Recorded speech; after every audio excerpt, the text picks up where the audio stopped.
Bonjour Frédéric. Bonjour. Bon, dites-moi, ça approche? 10 semaines. On est à 10 semaines de la présidentielle, enfin du premier tour de la présidentielle, 23 avril. Et Libération résume l'impression que donne cette campagne. Regardez, c'est une campagne au-delà du réel, nous dit Libération.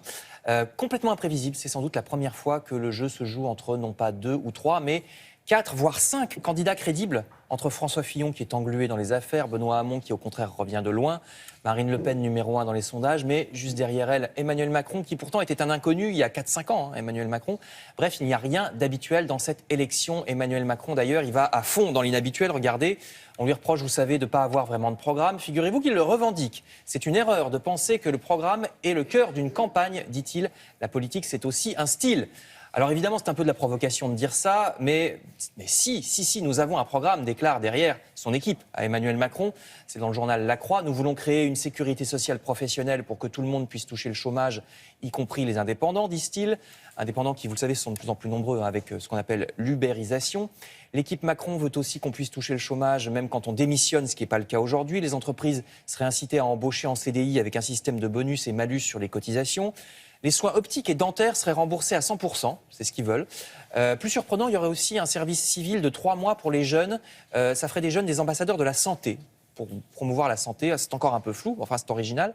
Emmanuel Macron est un équilibriste, il essaye de ne braquer personne, écrit le journal, afin d'éviter le rejet, comme la loi El Khomri l'avait connu par exemple. Je vous renvoie donc à cet article assez détaillé sur le programme d'Emmanuel Macron, c'est dans La Croix. En matière de programme, la presse est moins convaincue par celui du Front National. Les Échos font la liste des incohérences dans le programme du FN. Par exemple, vous savez que Marine Le Pen veut sortir de l'euro et rétablir le franc. Alors le problème, c'est que comme les comptes de la France sont pas très bons, le franc français baisserait. Vous savez, on a oublié, mais le franc, autrefois, était souvent dévalué, vous vous rappelez. Ça provoquerait une forte augmentation des prix dans les magasins et une forte augmentation de notre dette si nous revenions au franc. Les Anglais connaissent ça en ce moment avec la livre qui baisse. Marine Le Pen promet aussi une baisse des impôts et de nombreuses embauches de policiers, mais ça coûterait cher. Alors le FN dit on récupérera l'argent en luttant contre la fraude fiscale, mais les Échos disent que ça suffira pas. Donc vous lirez cet article dans les Échos. Et puis à gauche, cette fois, une question que se posent tous les deux le Figaro et l'Humanité. Est-ce que Benoît Hamon, vous voyez, va réussir le rassemblement, c'est-à-dire est-ce qu'il va réussir à rallier à lui Jean-Luc Mélenchon? Ça changerait tout. Parce que Hamon plus Mélenchon, ça rendrait le deuxième tour beaucoup plus accessible pour la gauche si Jean-Luc Mélenchon se retirait au profit du socialiste. Alors vous voyez à droite que Mélenchon pour l'instant dit non à une majorité composite, nous dit Libération. Il ne croit pas à une majorité où on mettrait d'accord les mélenchonistes d'un côté avec les centristes du PS. C'est vrai que ça paraît très difficile.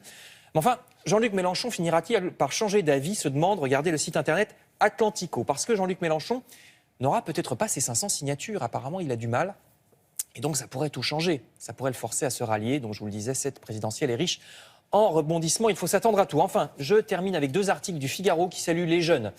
D'abord, cet adolescent de 16 ans qui a sauvé une petite fille des flammes d'une voiture en feu, vous savez, lors des manifs de Bobigny. C'est bien un ado, parce qu'on a dit d'abord que c'était un policier. Il y a eu rectification après. Non, c'est un adolescent qui a sauvé la petite fille. Et non pas un policier comme on l'a annoncé au départ. Et puis le Figaro, vous le voyez à droite, relaye aussi l'appel de la DGSE, l'espionnage français recrute. Si vous êtes un jeune diplômé, vous voulez devenir espion au service de la France pour lutter contre le terrorisme. Je vois bien espion.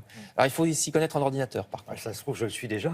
Ah mais c'est vrai. Allez savoir. Quelle couverture. Oui, j'aurais pas le droit d'en parler. Insoupçonnable. En tout cas, l'espionnage et le contre-espionnage français ont besoin d'ingénieurs, d'informaticiens, de petits génies des ordinateurs.